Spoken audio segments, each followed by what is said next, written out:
Yep. Tulani ia le paia I tupu mtamali o lo fatasi le nei parlemene ta I minsta o tunu ese ia ai mas le afia me la to uma lo mo mai nei fasalonga la langi atoa ta lofa.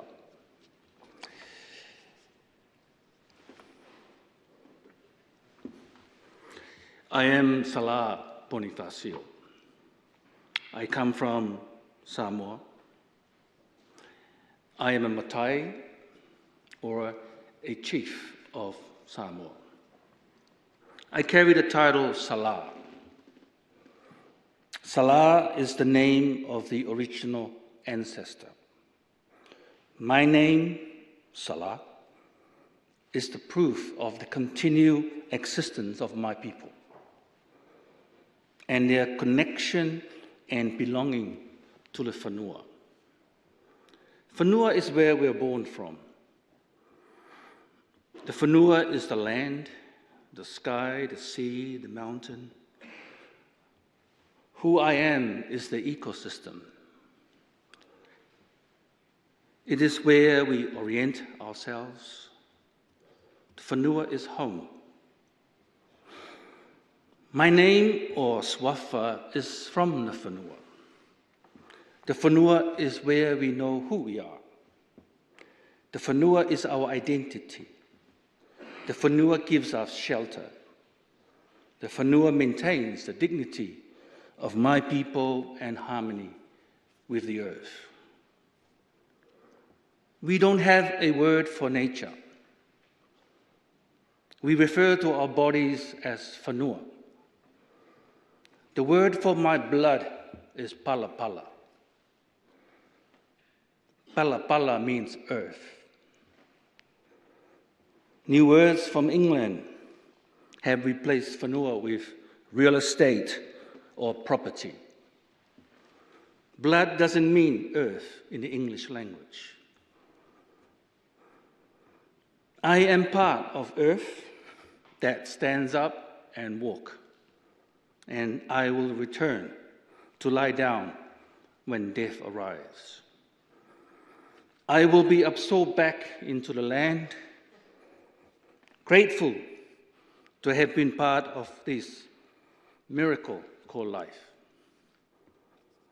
My standpoint from a particular cosmovision, a particular spiritual tradition, and a particular environmental position. My beliefs, how I animate my life, and how I relate with the world were born from and colored by the Samoan Islands and the ocean surrounding it, called Moana. This cosmovision and wisdom have enabled Samoans to live within the rules and rhythm of Earth for thousands of years. 17 years ago, I was working on the island of Tarawa in Kiribati. Kiribati, of course, is known more to the world now because it seems to be the first country that is going to disappear, absorbed back into the ocean. On my first day there, I decided to go for a walk on the beach, put my feet into the water. I saw from distant birds were landing and taking off. It was not possible to go to the water because in front of me was a mountain of plastic and broken tanks from the World War II. So I sat on a rock and watched the birds.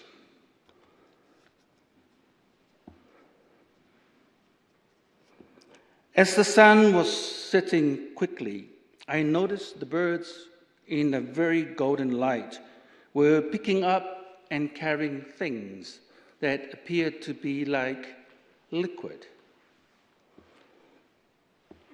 In fact, what they were carrying were VHS tapes in their mouths. I thought about the final migrations. I thought about the presence of ancestors. I thought about the epic journey of the Conference of the Birds. I thought about Botticelli and the very damaged buried Venus.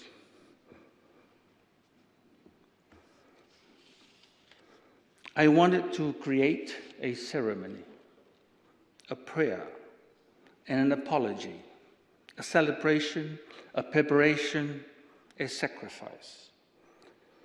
I wanted to communicate with something more divine. I wanted to talk with the cosmos. I felt the whenua. I felt the flesh of existence. Sir Jonathan Mills visited me in Auckland, where I work, to invite me to the Edinburgh Festival. He asked me what I was doing, and I said, I am creating a work called Birds with Sky Mirrors. Can we play that tape, please? And this work was presented up the road at the Playhouse Theatre.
Houston, we got data dropout. That looks good. Small step for man.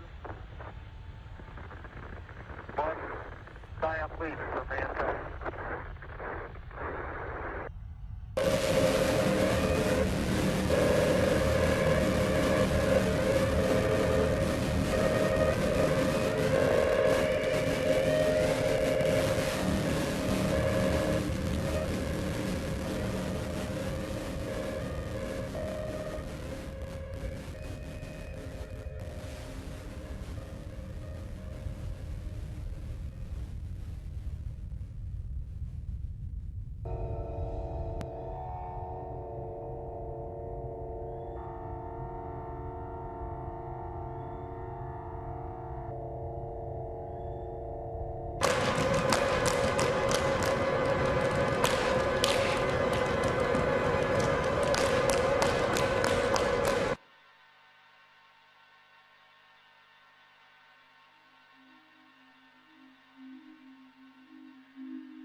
The aim of my art, I think, is to enable the spiritual transformation of the people and communities I work with, and the audience who experience it. Spiritual here, I'm not referring to religion, but beliefs and practices that animate and integrate people's lives. These spiritualities are constantly moving and changing in our relationship with existence. People coming to the theatre are not just wanting distractions or comfort, but are seeking spiritual transformation. Theatre, music, dance, chant, ceremonies, these are prayers for spiritual transformation. Why do we do this? It is not possible to change human behavior without reviewing our spirituality. We cannot just hope to techno-fix, spend and policy make our way out of climate emergency, corporate greed, bigotry and racist violence, blind hatred or crushing despair, and loneliness. We need to reform our spiritualities. If our spirit is sick, our behavior will be unhealthy.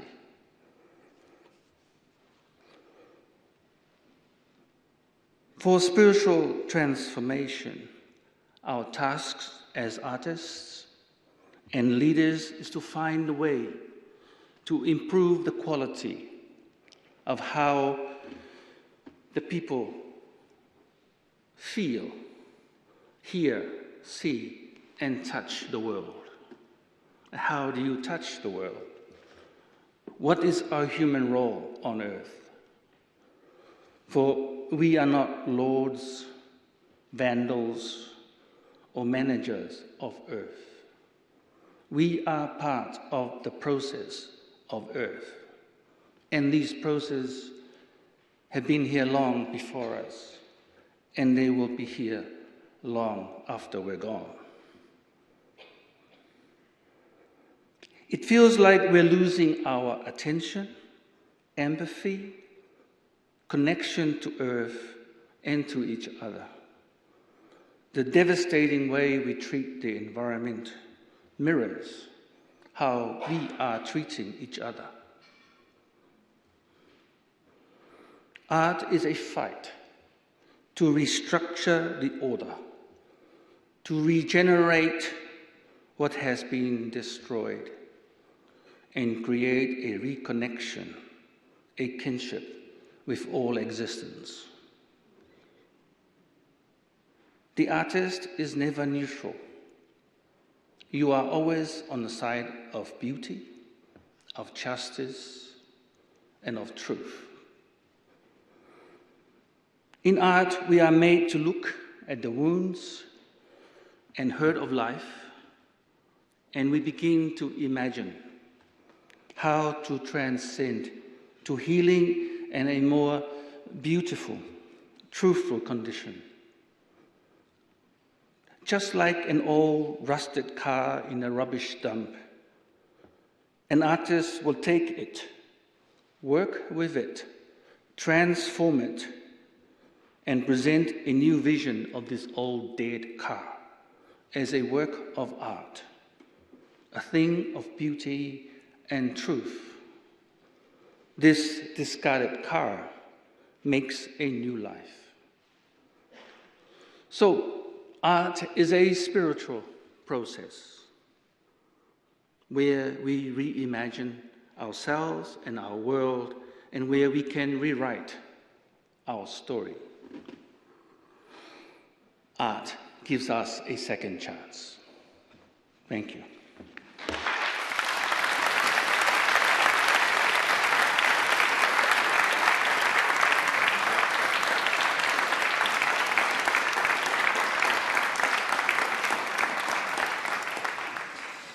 Thank you, Lemi Ponifasio and Dr Gow for so profoundly and strongly setting the scene for our further deliberations on this subject, culture and sustainability. I'd like to take this opportunity to thank all the speakers and delegates very much for your contributions today, and I know we'll be looking forward to further in-depth discussions over the next few days. Before we move on to the next part of today's proceedings, we're going to take the official summit photograph here in the chamber. And following the photograph, a member of the Parliament's events team will guide you to where you need to be next. But I would now like to close the opening plenary of the 2022 Edinburgh International Culture Summit. Thank you.